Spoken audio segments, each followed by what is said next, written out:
Welcome to This Explainer. Today, we are going to unpack some truly fascinating, completely paradigm-shifting research by demographer Massimo Livi Bacci on the depopulation of post-conquest Hispanic America. If you think you already know the whole story of what happened to the indigenous populations after European contact, well, get ready because we are going to seriously challenge that perspective. 95%. Think about that. For decades, historians, textbooks, and popular culture have basically accepted this staggering statistic, a 95% depopulation rate of indigenous Americans following European contact. It's an almost unimaginable collapse, taking a population of tens of millions and shrinking it down to just a tiny fraction of its former size in barely a century. But I want us to play historical detective today. For the longest time, the dominant narrative has been that these unavoidable, so-called virgin soil epidemics were the sole cause of this massive tragedy. The theory essentially says that germs just ran on autopilot, wiping out entire continents. But we really have to ask ourselves, were microbes actually acting alone? To figure this out, we'll first look at the prevailing epidemiological paradigm, and then we're going to dive into three very distinct regional case studies: Hispaniola, Peru, and the Paraguay missions. Finally, we'll look beyond the germ theory to understand what really drove this decline. Let's get right into it. Okay, part one, the epidemiological paradigm. So for years, the standard story taught in history books has been this epidemiological paradigm. It argues that because Native Americans lacked immunity to Eurasian crowd diseases, mostly because they didn't have the same history of domesticating large herds of livestock, pathogens like smallpox, measles, and typhus just wiped them out entirely on their own. And honestly, it's a really compelling biological argument. But Livi Bacci argues that this monocausal view, blaming absolutely everything on biology, completely ignores human agency and the devastating systemic nature of the conquest itself. Because the multicausal reality witnessed by 16th century observers paints a much darker picture. They weren't just pointing to disease. They heavily documented massive confiscations of native labor, outright atrocities, and a total social and economic dislocation that utterly destroyed the indigenous ability to survive and reproduce. Disease was a massive factor, absolutely, for sure, but it definitely didn't operate in a vacuum. Let's put this multi-causal theory to the test with our first case study, Hispaniola. Consider the timeline of Hispaniola, which is modern-day Haiti and the Dominican Republic, where the Spanish established their very first major settlements. The order of events here is absolutely crucial. Columbus arrives in 1492, right? For years, the Spanish fiercely exploit the native Taino population.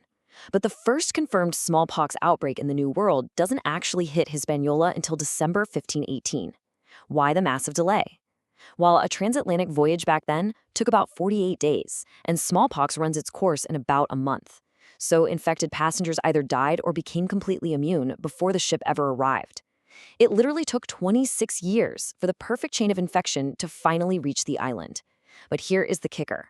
By the time smallpox arrived in 1518, the Taino population had already plummeted from hundreds of thousands down to less than 20,000. So if smallpox didn't kill the vast majority of the Tainos, what in the world did?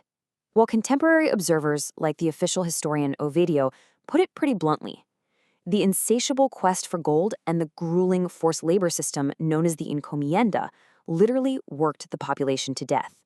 The Tainos were ripped from their families, forced to work in the mines for up to 10 months out of the year, and simply starved because their traditional agricultural systems were completely upended. And the demographic reality on the ground was just stark. In the 1514 repartimiento, which was an early census, the ratio of children to women was a measly 0.28.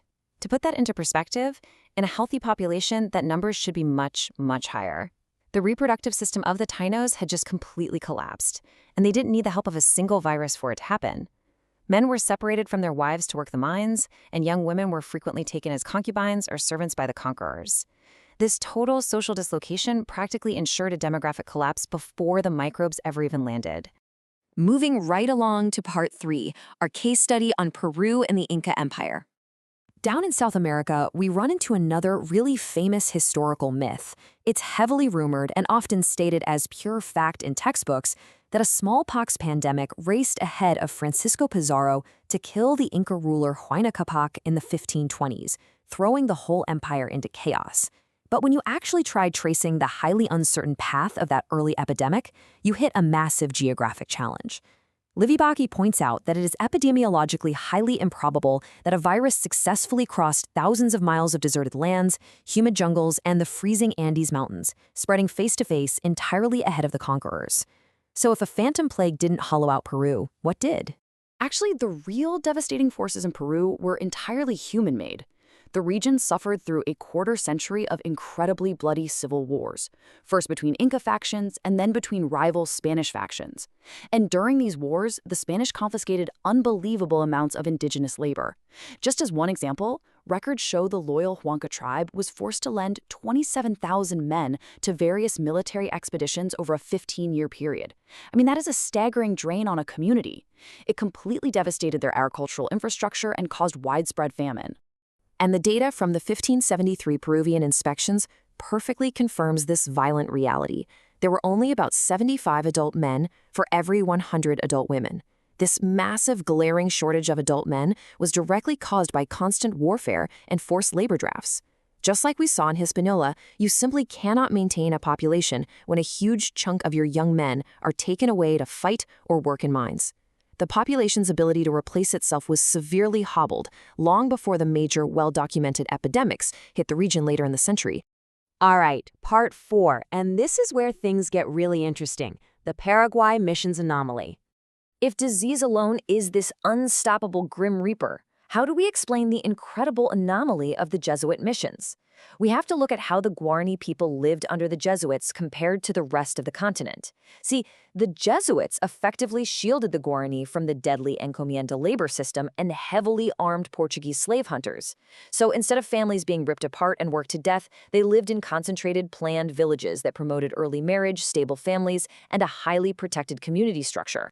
And the demographic results of this protection, they are just staggering. Because their social structure was fiercely protected, the Guaraní achieved an incredible birth rate of over 61 per thousand. To put that into perspective, that is phenomenally high. Even with an incredibly high death rate of 44 per thousand, mostly because they were living in dense communities, their birth rate completely outpaced it, leading to a really strong natural population increase. But here is the most remarkable part. They achieved this massive growth while still being hit by major smallpox epidemics, on average every 15 years. This dynamic is the perfect illustration of Livi Bacci's thesis. The Guaraní were devastated by the exact same microbes as everyone else, but because their community wasn't fractured by forced labor, because their men weren't sent away to distant mines, and because the sick were actually cared for in hospitals rather than abandoned out of fear, they continually rebounded. They replaced their losses and actually grew their population from 40,000 to over 140,000 people. Finally, part 5, Beyond the Germ Theory. So bringing all these threads together, what is our main takeaway here? Well, we absolutely must realize that history is rarely monocausal. As we've seen today, whether an indigenous population collapsed or survived depended so heavily on the severity of human exploitation and social disruption, not just biology alone. In the Caribbean, we saw rapid extermination via forced labor and starvation. In Peru, it was decades of warfare and resource theft. But in the protected missions, we see that populations could be highly resilient, bouncing back from viral outbreaks when their social fabric remained intact.